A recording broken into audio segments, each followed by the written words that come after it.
السلام علیکم ورحمت الله. موسم د ګرمۍ دی او په ماشومانو کې د دستونو او د الټو کیسونه ورځ ورځ سیوا کیږي. د دې وجه وایرل انفیکشنز چې پای کې روټا وایرس د ټولو نه زیات عام وي، بیکټیریل فیروسایت انفیکشنز د وجه هم کېدای شي. او کله چې ماشوم په زیات مقدار سره دستونو کې نو په جسم کې د اوبو او نمکیاتو کمی راځي چې د هغې دپاره ORS د ټولو نه اول او بهترین علاج دی. دا ORS ساشې په 1 لیټر پخو اوبو کې هالکول وي او په ماشوم باندې په 24 غنټې کې دننه ختمول ضروری وي. که چېرې یو ماشوم دا په 24 غنټې کې دننه ختم نه کړي نو دا بیا ضایع کول پکار وي.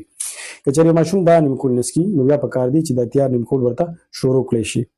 د هر 10 نه بعد 50 نوالې د 200 ml پورې نیمکول ماشوم ته پکار دی چې ورکړی شي. او که چېرې یو ماشوم دا دواړه قسمه نیمکول نسکي نو پکار دی چې په 1 لیټر پخو اوبو کې نیمه چمچ مالګه او 8 چمچې چینی حل کړی شي او ماشوم ته دې شروع کړی شي. کوم ماشومان چې د یوې میاشت نه سیوا وي نو هغوی ته د دستونو او د الټو په دوران کې دا نیمکول ورکولی شي.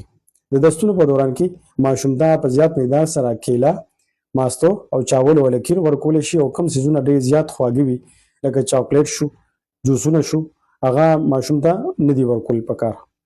که ماشوم کې د اوبو ډېر زیات کمی نه وي نو هغه ته د ډریپس ضرورت اکثر نیمکول که ورکوي نو بیا نه پیښیږي.